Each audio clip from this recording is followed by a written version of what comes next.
Little Owl Farm isn't a bird rescue centre, which I made in a earlier video as a mistake. Anyway, if you do have any birds that need rescuing, please ring this number 07434 637 486. Thank you.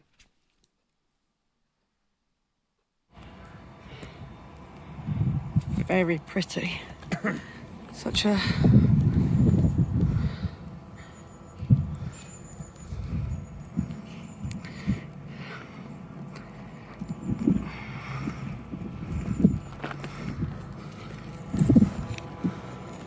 Zoom out.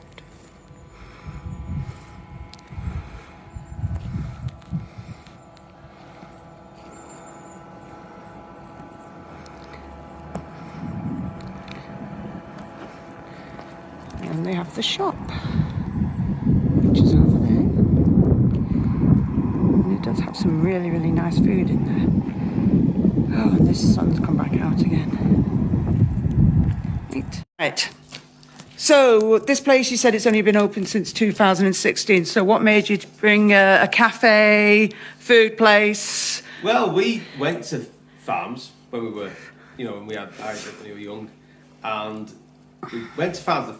The farms were great, but the food at the farms was always a bit of a letdown. Yeah. So we decided to sort of combine the two, cafe as well, and do some nice food. Yeah, because then at least the food's not processed and got all the junk in it. It's all freshly made. And it's something for the kids then with the farm, and then something for, the whole family then.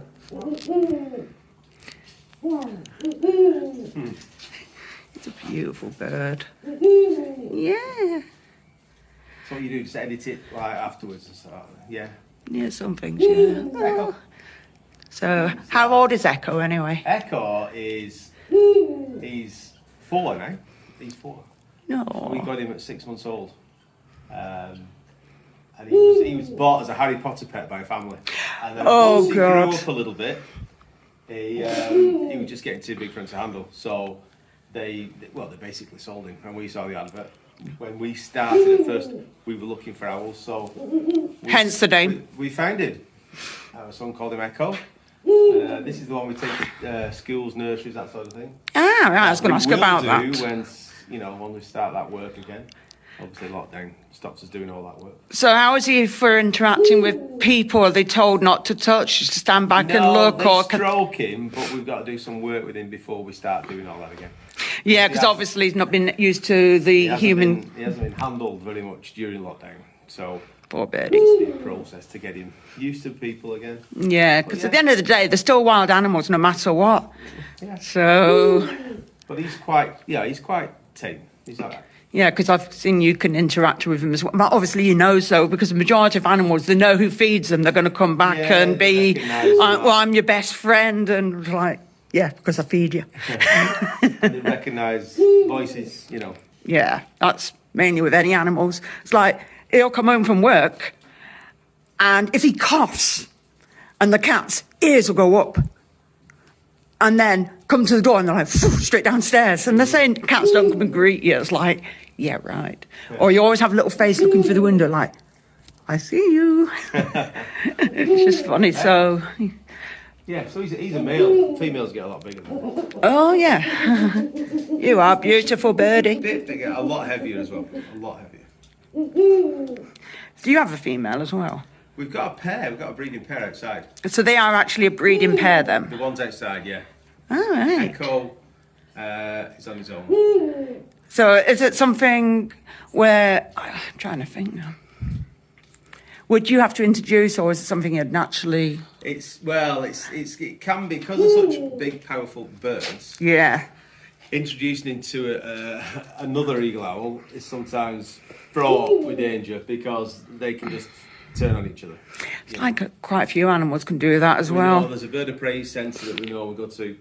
They've got a female eagle owl, and they wanted to use her to breed with, and they've introduced 4 other males. Yes. And she just attacks. She's attacked them all. So she's still, loathsome. Yeah.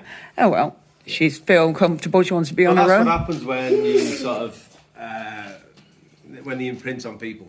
Yeah. They lose that instinct, they lose that, that will to sort of mate and stuff. So, but he's quite happy. He is, isn't he? In the wild, there's solitary birds, so they only pair up for a brief period. It's like, yeah, you've done your stuff, now do one. Basically, that's it. Yeah, So that's so him being on his own is not a problem. Right. Oops. Bless you. What about these little babies, or little owls? We're called little owl farm, so we had to have some little owls. Yes, exactly. So they are naturally just little owls. There's no specific name for them or anything. That's the name. That's weird. That's the name for them. Coming over, right. Because it's a bit dark. Yeah, that's the name. So how long have you had these two little terrors? There's 3 in here. Is there? So we got, first of all, we got a male. Oh, yeah, I see one there. Then we got him friend, Leia, down the line a bit. And then, because they don't have a very long lived bird, we've actually lost the male. Oh. Because they don't live, they don't live a really long time. So how long did these live for? They had chicks before he passed away. Oh. So in the wild, 5, 6, 7 years, but 6 or 7 he was years. already 4 when we got him. Oh. But they had chicks, so there's 2 chicks in there. Well, Oh. now. So we've got the original female, Leia, and the 2 chicks. Oh, hello. Yeah, you're bobbing now. Yeah, that's the thing. How long do eagle owls last? Live? Oh, a long-lived bird. 45 years in captivity. God. Really long-lived bird. He'll be longer than me. You never know. You never know. People are living a lot longer these days. And depends on their lifestyle and all. Youngster, so, for an eagle, I was only a youngster. Oh, yeah, you said 4, didn't you? Yeah. You're a beautiful birdie. Sounds like he's laughing as well a little bit, doesn't it? Yeah. Right. Oh, here comes the troop. What are these? He's a guinea fowl. Guinea fowl. The welcoming committee. Yeah, I've noticed. Because if you're the feed or whoever feeds them, then obviously they're going to be following you around like sheep. Oh, yeah. They follow you around. They like people. They like being around people. But they just don't touch people? No, this one does, because this one was hatched here. So this is Defonte. Defonte. This is Defonte.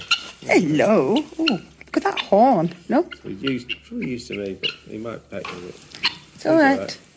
If you pet me, you pet me. He likes having a scratch on his neck. Yeah, I think any animal likes a good scratch. Yeah, he does want. Like, put me down, you're embarrassing me. Yeah, because obviously between the goats, because there's scratching between, and even cats, you just scratch ears, back of the head, they love it. Especially this one. Yes, yeah, I was scratching him because I could feel the heat generating from his horns. Yeah, Jay's... What's he called? Again, he's called Jay. Jay. So when he was born, obviously he didn't have the horns, and he had a perfect J on his head. Aww. He's grown out now and he's grown his horns, but the name stuck. Jay. Yeah, and he's like a dog. He's so friendly. Come here. No, I don't want to go all the way down there. You're too far down there. Okay. And he'll stand there all day long while you do that. Yeah. Not wrong with that. Petting is fun. How many cats do I get to do that at home? Especially when they want to lie on your chest and bump you in the face. Especially trying to type something, bump me in the face, like, no! You're cute. Yeah, she's not so keen on having a stroke. She only likes, he was stroking her. She likes it when you've got some food, but she's a bit of a grump. No. Oh, you are honoured. Oh, yeah. Because I was stroking this one on Saturday. Simon was stroking her. What happened to her ear? Because she's got a split ear, hasn't she? Is that from arguing with other... Well, we got her, so she'll have had a tag in there. And it's ripped out. It's ripped out, see that? Yeah, poor baby. Yes, you are. Yeah, I mean, when there's a few goats together, they have the little coming together. You know what I mean? They have a few fallouts now and again, so they have a yeah. Oh, every animal does that. So we don't actually tag. We've got tags for all our animals, especially the ones that are born here, but we don't put them in. Yeah, well, especially if it's that result. We have to keep our tags, obviously, for the DEFRA regulations. Yeah. Yeah, beautiful baby, aren't you? So why is she apart from the others? Is there any particular reason? Well, we've got, so these are her 2 boys, so these are hers. So we just don't want any more goats at the moment. For hers? Yeah, so, yeah, there are. Yeah, she wants to breed with them? Yeah, she would do. Ooh, you like that, lady? Ooh, hello. Okay, sorry, I won't stop. I won't. And she's got her own, they're in a little herd here. They can all see each other. Yes, they can. You know what I mean? Beautiful girly. Yes, you are. You're gorgeous. What? What? That's really unusual, they're doing that. Whoop, you headbutt my hand. Tells you I've had enough. Leave me alone now. Yeah. That's what she's normally like. No, but they tell you, though, as well, when they've had enough. If it's a cat, they'll hit you with a paw. Yeah. Bump. What about you? This is Rambo. Yeah, I had an idea this was a ram. Hello, Rambo. Again, he's separate from the flock of sheep we've got because obviously he's a boy. Yeah, otherwise there'd be lots of baby lambs everywhere. And he's related to them as well. Oh, so yeah, that's not good. So we can't have that. No, we can't. That would be a bit awkward, wouldn't it? But what we do is swap them round. So we'll bring other sheep in here, and we've got other pens and stables, so they'll go outside. Another one will come in here. So, actually, how big is your land that you own? This is about 20 acres all told, going that way. That includes the buildings as well. Oh, that's how many. So you got this building, obviously you've got the food building, you've got the shop. Does that go to the next building as well? Yeah, I've got a stable block up the top, but that's rented out stables. 5 of them down there. They're actually, these were 3 weeks old yesterday. I think they are gorgeous. Oh, yes, you are. 3 weeks old. Yeah, I've had bunnies. Because I was saying the beige rabbit you got down here, the one that we had was a female, and she lived to about just over 10 years old. Really, that's a good age for a rabbit. Oh yeah, she did. She lived for ages. And they've got, it's funny because she's a normal sort of rabbit, but she's got a longer face. Yes. This one's a lot, and they've got a squashed up face. So they seem to have her ears. Yes. And his face, because they've all got that sort of squashed up face a little bit. You see that? Oh, yeah, I know.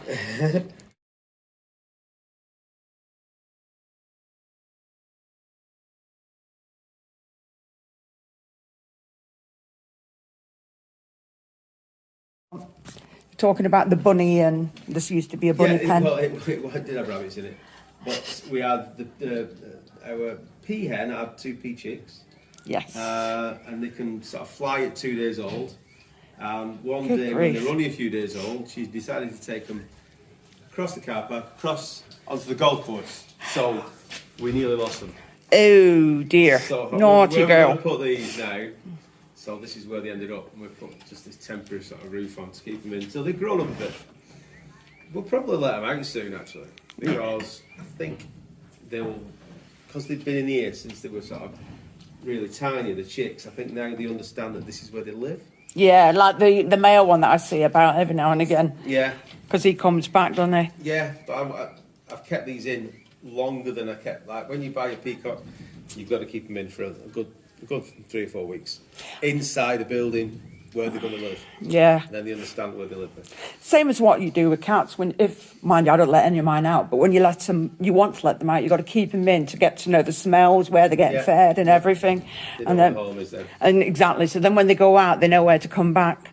And they always say if one gets lost, you're meant to put the litter out and something that smells of you to bring them back. So we're going to have to let them out soon because the chicks are growing up now. There isn't enough room in there for 3 peacocks, full-grown peacocks. Yeah, so which of the girls? I know that's the mother, obviously, so... The dark one is a boy. Yeah, I could tell So a you little can bit. tell because even when they're that young, it's difficult to tell, but you see the rusty flight feather at the bottom? See the bottom flight feather? Got a rusty colour? Just about, yes, I can. The left-hand one? That's how you tell a male from a female when they're young. Yeah, and the other one's lighter as well, because usually the PNs are more like a whiter... Yeah, but at a young age, you can't really tell. Obviously, she's a different colour. She's like a golden peahen. It's pretty. But they can be very, very similar at a young age. But that's how you tell the rusty feather at the bottom. Yeah. So if that one was a male, on the right there, that would have that rusty feather as well. So the darker colour, yeah. Even though it's a golden colour. Zoom in. Stop doing your flipping toad. I don't know why it's not doing that. I don't know. It's just going blurred. Maybe it's just the light. I don't know. I can hear them. They're just like very chirpy. That noise is. Is that like a contentment? That day that they went, we managed to catch the chicks. I mean, they're only like tiny little things. But Mum flew off.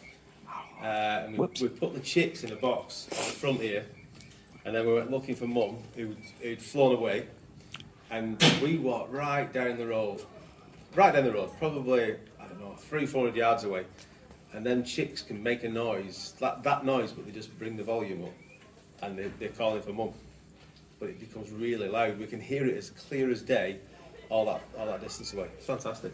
That is, it's awesome, that. Yeah. And she came back then. That's good. See what I mean? She got frightened and flew away. It's beautiful. Hello, baby. Who's gorgeous? You're very shouty, aren't you?